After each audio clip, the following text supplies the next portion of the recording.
آپ نے سنا ہوگا حضور نے سورہ رحمان کے بارے میں فرمایا ہے، سورۃ الرحمان عروس القرآن، یہ سورہ رحمان جو ہے یہ قرآن کی دلہن ہے۔ جیسے دلہن کو آپ خوشنما لباس پہناتے ہیں، آراستہ پیراستہ اس کو گہنے اور اس کو زیور پہناتے ہیں، تو جس طریقے سے سجاتے ہیں آپ دلہن کو، اللہ تعالیٰ نے ایک سورت قرآن مجید میں ایسی رکھی ہے سورہ رحمان کی، اسے خوب سجایا ہے۔ اس میں الفاظ کا در و بست، اس کا اپنا ایک ڈیوائن میوزک ہے۔ وہ تو اللہ تعالیٰ قرآن جو ہے خاص طور پر مصر کے قرآن، اللہ تعالیٰ ان پر رحمت نازل فرمائے، ان کی خطاؤں سے درگزر کرے۔ جس طرح قرآن کے انٹرنسک میوزک کو انہوں نے واضح کیا ہے، واقعہ یہ ہے کہ اگر یہ لوگ نہ ہوتے، شیخ عبد الباسط محمد عبد الصمد، شیخ محمود خلیل حسنی، یہ لوگ جنہوں نے قرآن کے اس غنا میوزک، یہ لفظ جو ہے آپ حیران نہ ہو کہ میں یہ کوئی شاید توہین کر رہا ہوں قرآن کی، حضور نے یہ لفظ استعمال کیا ہے، تغنو، اس قرآن کو اچھی سے اچھی خوشلحانی کے ساتھ پڑھو۔ من لم یتغنى بالقرآن فلیس منا، جو قرآن کو بہتر سے بہتر انداز میں، اچھی سے اچھی آواز میں، خوشلحانی کے ساتھ پڑھنے کی کوشش نہیں کرتا، وہ ہم میں سے نہیں ہے۔ بلکہ ایک مرتبہ حضور رات کے وقت آپ گشت پر تھے اپنے ساتھیوں کے حالات معلوم کرنے کے لیے۔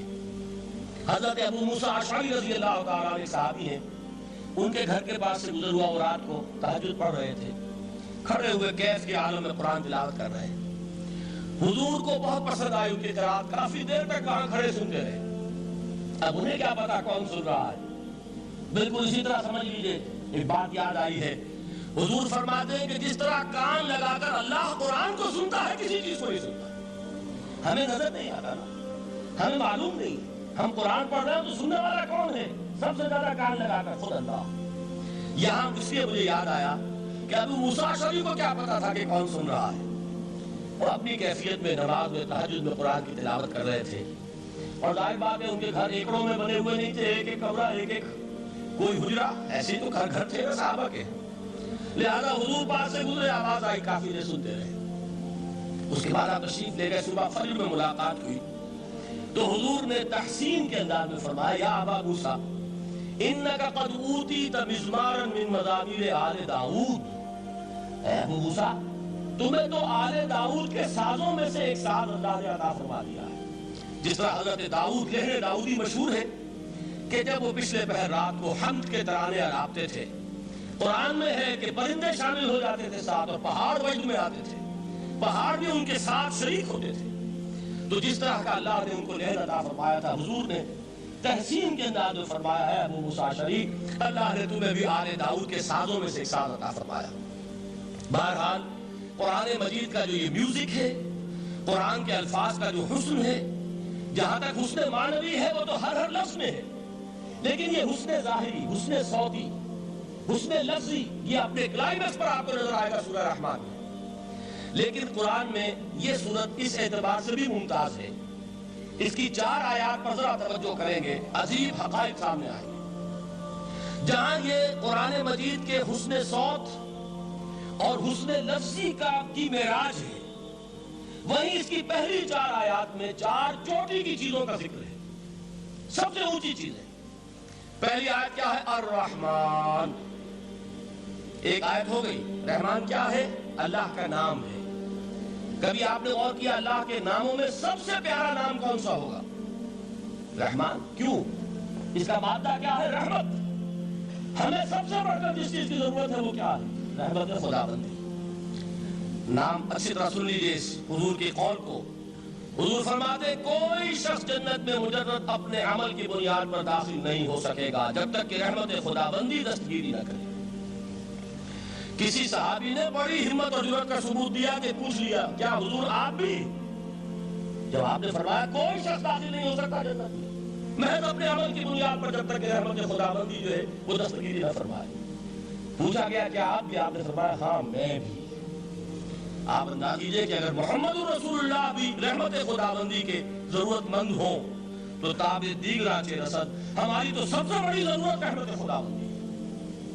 اب یہ رحمت جو ہے قرآن مجید میں اللہ تعالیٰ کی یہ شان 2 الفاظ کے ذریعے سے آتی ہے، رحیم اور رحمان، اور کوئی مادہ نہیں جس سے 2 نام بنتے ہوں اللہ کے۔ لیکن یہ مادہ ہے واحد رحمت کا کہ جس سے رحمان بھی ہے رحیم بھی ہے. رحیم صفت مشبہ ہے. رحمت دائم ہو جائے گی، مستقل ہوگی تو رحیم کہیں گے. اور رحمان، اس میں رحمت کی ہے وہ شان ہے کہ جیسے ٹھاٹھے مارتا ہوا سمندر ہو، ہیجان کی کیفیت، طوفانی کیفیت، رحمت خداوندی کا طوفانی جوش، وہ ہے رحمان. آپ تو رہتے اس علاقے میں ہیں، آپ کو معلوم ہے عرب اگر بھوکا مرا جا رہا ہو تو کیا کہے گا؟ انا جوعان. پیاسا مرا جا رہا ہو انا عطشان. بہت غضبناک ہوگا غضبان. غضبان آصفہ قرآن میں آیا، بہت غضبناک. رحمان جس کی رحمت جو ہے جوش میں ہے، ٹھاٹھے مارتے ہوئے سمندر کے مانے. تو یہ اللہ تعالیٰ کے ناموں میں سب سے پیارا نام. اب آگے چلیے.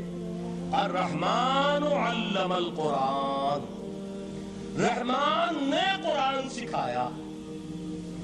رحمت خداوندی کا سب سے بڑا مظہر، رحمان کی رحمانیت کا سب سے بڑا مظہر قرآن ہے. ان میں جو منطقی ربط ہے اس کو سمجھتے جائیے. اچھا آپ یہ سوچئے، جو علم بھی انسان کو حاصل ہوا وہ کس نے دیا؟ اللہ نے. سائنس کا علم کس نے دیا؟ اللہ نے. علم آدم الاسماء کلھا. وہ علم الاسماء جو حضرت آدم کو دے دیا گیا تھا ازل میں، یہ اسی کا ظہور ہے، یہ اسی کی ایکسفولیشن ہے جو ہو رہی ہے اور ہوتی رہے گی ابھی. اور دوسرے علم ہے وہ کس نے دیا؟ اللہ نے دی. لا یحیطون بشیء من علمہ الا بما شاء. مخلوق میں سے کوئی اللہ کے علم میں سے کسی شے کا احاطہ نہیں کر سکتا مگر وہ جتنا اللہ دینا چاہے. لیکن یہ کہ تمام علوم میں چوٹی کا علم قرآن. نوٹ کرتے جائیے، اب چوٹی کی چیزیں جمع کیجیے.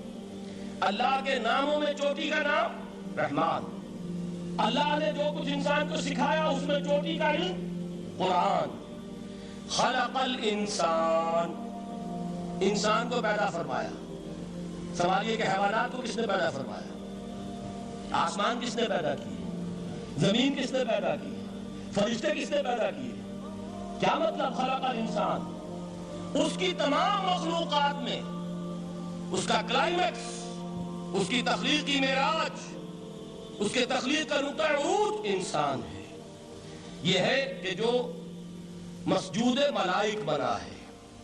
وَلَقَدْ كَرَّمْنَا بَنِي آدَمَ وَحَمَلْنَاهُمْ فِي الْبَرِّ وَالْبَحْرِ وَرَزَقْنَاهُم مِّنَ الطَّيِّبَاتِ وَفَضَّلْنَاهُمْ عَلَىٰ كَثِيرٍ مِّمَّنْ خَلَقْنَا تَفْضِيلًا.